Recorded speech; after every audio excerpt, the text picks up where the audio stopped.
Welcome to Agenda Edina, a news program summarizing the actions taken at City Hall that affect you most. I'm your host, Dorothea Marty. Construction has begun on a project that will make it easier for pedestrians and bicyclists to get up and down France Avenue. The city is making improvements at 3 key intersections along the corridor. At the intersections of 66th, 70th, and 76th Streets, improvements such as ADA-compliant accommodations, pedestrian-level lighting and planters, and median refuge islands, the space between the northbound and southbound lanes where pedestrians may need to wait, will be installed. In addition, the project will provide missing sidewalk connections on the east side of France Avenue. To allow for these improvements, driving lanes will be narrowed and free right turn islands removed. It's that vehicle pedestrian interface. We're removing a lot of the free right-hand turns, which are a yield condition when you come up to those intersections. So that'll also help that interface between pedestrians and vehicles to make it safer for pedestrians. But it also links directly with our Living Streets policy that we have in place and the draft plan we're implementing right now to increase sidewalks around town, increase safety for pedestrians walking and also cyclists. Construction on the intersections will be done in 3 phases, starting in the area between Gallagher Drive and 69th Street, followed by the area between 66th and 69th Streets, and finishing with the area between Gallagher Drive and 76th Street. At times during construction, France Avenue will be reduced to 2 lanes. Drivers are encouraged to use alternate routes to avoid traffic delays. The $4 million project is expected to wrap up in October. Last year, Edina Public Works crews repaired almost 4,000 potholes after June 1st. This year, that number is expected to go up after a record-setting cold spell. Edina 16's Dietrich Nissen joined up with the street crew to find out what goes into fixing those troublesome potholes. When winter turns to spring, potholes pop up. It destroys the blacktop when a little moisture gets into that blacktop and things and pops it right out.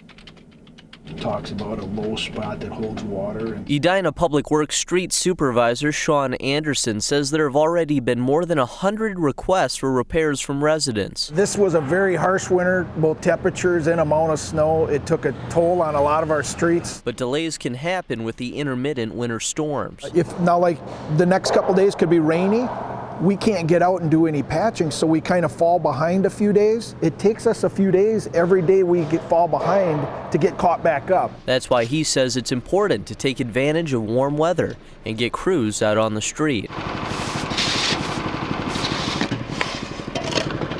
Sometimes it takes a lot to travel from one end of town to the other depending upon the request. We try and get the request done first and then go out and try and find whatever we can that, you know, a nuisance one that may turn into a bigger one. The crew says the number and size of the potholes usually determine how fast repairs go. Crews even have nicknames for certain types of streets. This one they call alligator skin because of the numerous cracks. Also, depending on weather conditions, crews will use a different type of asphalt. Right now we're getting hot mix any day we can. Today we're getting hot mix because it's nice and sunny and 40, but on a cold, rainy day where we can still patch potholes, we're using the cold mix. But with summer still a few months away and cold weather projected to return, these crews know their patchwork has just begun. In Edina, Dietrich Nissen, Edina 16.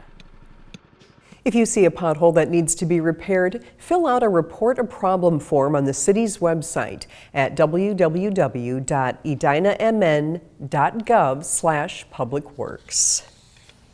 The city might establish a local lodging tax to fund a destination marketing organization, sometimes called a Convention and Visitors Bureau.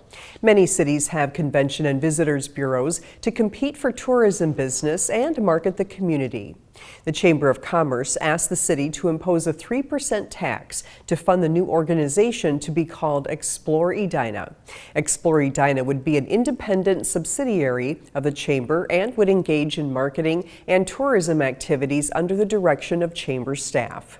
We get hundreds, literally hundreds of calls a year from individuals who are either coming in town for the Vikings or the Twins or some type of activity in Minneapolis, going to the Mall of America, and they've heard about Edina, would like to visit, would like to shop, they've heard about our restaurants, and they're looking for information. We can give them individual websites, but they're looking for just a one-stop shop, so to speak. A local lodging tax of 3% in Edina would be collected by the operators of the 2 hotels in Edina, the Marriott Residence Inn and Westin Galleria Edina. Any new hotels would also pay the tax. The hotel operators would send the taxes to the city each month, and the city would fund the operations of Explore Edina. The local lodging tax would generate several $100,000 each year. What will turn you on in 2030? That's the question the City of Edina's Energy and Environment Commission will ask at an environmental forum at Southview Middle School on Monday, April 28th.